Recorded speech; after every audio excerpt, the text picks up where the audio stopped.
রাজনগরের লাউজোর সমবায় সমিতির নির্বাচনে বড় সাফল্য পেল বিজেপি। সমিতির মোট 9টি আসনের সবকটিতেই জয় তুলে নিয়ে 9-0 ব্যবধানে বিরোধীদের কার্যত ধরাশায়ী করল গেরুয়া শিবির। ফল প্রকাশের পর বিজেপি কর্মী সমর্থকদের মধ্যে ব্যাপক উচ্ছ্বাস দেখা যায়।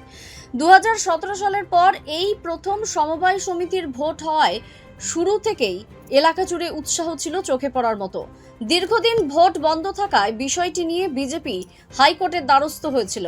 পরে আদালতের নির্দেশে কড়া নিরাপত্তার মধ্য দিয়ে শান্তিপূর্ণভাবে ভোট গ্রহণ সম্পন্ন হয়। সমিতির 9টি আসনেই প্রার্থী দিয়েছিল বিজেপি। এছাড়া তৃণমূল 8টি, কংগ্রেস 5টি এবং সিপিআইএম 6টি আসনে প্রার্থী দেয়। তবে শেষ পর্যন্ত সব আসনেই জয় তুলে নিয়ে নিজেদের সংখ্যাগরিষ্ঠতা প্রমাণ করল বিজেপি।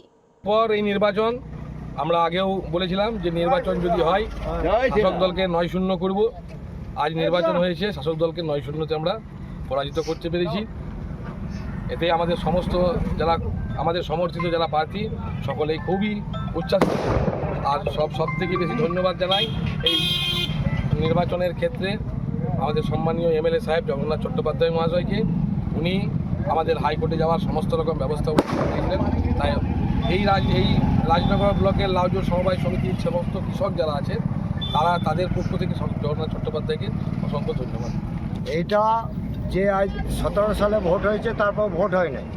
এই ভোটটা বারবার ওরা চেঞ্জ করছে, মানে ডেট হয়েছে, এমনকি কয়েকবার লাইনে দাঁড়িয়ে সেই দিন হঠাৎ করে বলছে যে ভোট বন্ধ। তাই এই যে এত দীর্ঘদিন সমবায় সমিতির যে জনসাধারণ বা কৃষি, তারা দীর্ঘদিন ভোট দিতে পারে নাই, তার জন্য এটা তার বহিঃপ্রকাশ হলো। এইটা যেটা 3 দিন আপনার 3বার এই নিয়ে 4বার হয়েছে, হাইকোর্টের দ্বারস্থ হয়েছিলাম আমরা। এই যে হাইকোর্টের দ্বারস্থ হওয়ার জন্য আমাদেরকে সম্পূর্ণভাবে সহযোগিতা করেছেন আমাদের এমএলএ মাননীয় জগন্নাথ চট্টোপাধ্যায় মহাশয়। তাই জগন্নাথ চট্টোপাধ্যায় মহাশয়ের কাছে আমরা এই যে সমবায় সমিতির যে আমাদের সমর্থিত যে সদস্যগণ আছে, তারা চিরকৃতজ্ঞ থাকবে। দ্য সহজ পাঠ, সহজ কথা, সঠিক তথ্য।